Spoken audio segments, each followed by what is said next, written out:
Donc je vais vous lire 3 extraits qui en tout feront 3 à 4 minutes, donc des poupées de Níjar. J'accorde beaucoup d'importance à la géographie, qu'elle soit humaine ou naturelle. Jeudi matin, le 1er mars, le chagrin, c'est comme les murs des pissotières. Ça ne sèche jamais. Ingrid Wollner garde le nez collé à la fenêtre. Ah, elle dit, cette formule-là, Thomas l'avait ramenée d'un reportage à Mogadiscio il y a plus de 20 ans. Et il en avait d'autres comme ça, votre mari, des formules, comme vous dites, disons, un peu surprenantes? La commissaire pose la question sans réfléchir, juste pour s'accrocher au semblant de conversation ou que la Française puisse s'agripper aux mots. Oui, un tas d'autres il en avait. Par exemple, la foi et le hasard, c'est un peu comme Lennon et McCartney. Celle-là, je l'aime bien, et dès comme ça, il en avait toute une collection. Dehors, sur le parking de l'Institut médico-légal, les lueurs du jour caressent le toit des voitures stationnées là. Ingrid quitte la fenêtre, traverse la salle d'attente et s'assoit face à un autre vitrage du côté opposé. Au premier plan, sur la rue Solfi, qui fait office de contre-allée, la plupart des places de stationnement sont encore libres. Au-delà, l'avenue de la Méditerranée coupe le quartier comme une interminable cicatrice. Plus loin encore, sur le trottoir d'en face, en bordure de route, se succèdent des talus de caillasses envahis d'immenses panneaux publicitaires, comme si Almeria n'avait pas fini de manger le désert, à moins que ça ne soit l'inverse. Alors, ce second extrait, c'est pareil, il s'attache à la ville, parce que les grandes villes en Espagne, contrairement à chez nous, n'ont pas de banlieue. C'est-à-dire que les villes s'étendent, et à un moment donné, c'est le désert. Sans cette transition banlieue. Après le contournement de l'hôpital universitaire Torre Cardenas, défilent des immeubles de moins en moins cossus. Des voies rapides s'entremêlent, bifurquent et se rejoignent avant de se perdre dans ce qu'on nomme périphérie. Des avenues sans commerce, sans trottoir, des bas-côtés sans piétons, sans promeneurs, une suite de lampadaires et de fossés épars. Au-delà des remblais de terre sèche, comme perdus dans ce qui n'est déjà plus la ville, des immeubles aux ventres entr'ouverts, des terrains vagues, des zones de plus en plus désertiques.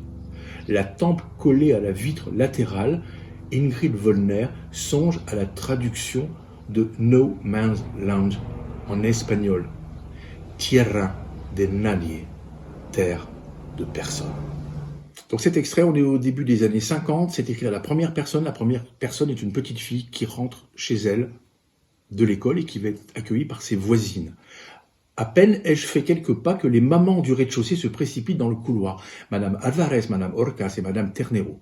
Ce sont leurs noms soigneusement écrits sur les boîtes aux lettres. Elles se jettent sur moi, m'entourent comme pour une ronde, l'une d'elles m'enlève mon cartable, me dit qu'il faudra être forte, très forte. Je passe de bras en bras, de bouche en bouche, qui m'étouffe de baisers, de larmes aussi. Je ne comprends rien. Elles me font peur. Elles m'escortent dans l'escalier et me disent qu'il ne faudra en parler à personne, que Dieu nous protégera si nous savons garder le silence, que Dios nos libre. Je pense à mon père, au mal qu'on lui a peut-être fait et qu'il ne reviendra plus. J'ai envie de pleurer comme les autres, de retrouver ma mère et de me jeter dans ses bras, de me coller contre sa poitrine chaude et d'oublier le monde. En montant les escaliers, elle me parle de Manuel et de Largo, mes 2 petits frères. Elles sont allées les chercher à l'école, que je ne m'inquiète pas. Ils sont chez les Ternero, sous la garde de leur grande fille Consuela. Une fois devant notre appartement, Madame Orcas pousse la porte d'entrée. Dès les premiers pas, m'accueillent des odeurs de soupe et celle du linge mouillé qui sèche quelque part. Au fond du petit couloir, à droite, la cuisine. Maman est comme tassée sur une chaise, un peu avachie, la tête enfuie entre ses bras croisés, eux-mêmes posés sur la table. Quand elle se tourne vers nous, je lui cherche le regard, trouve des yeux noirs inondés de chagrin. C'est là que le silence des lieux me fauche, pire qu'une gifle.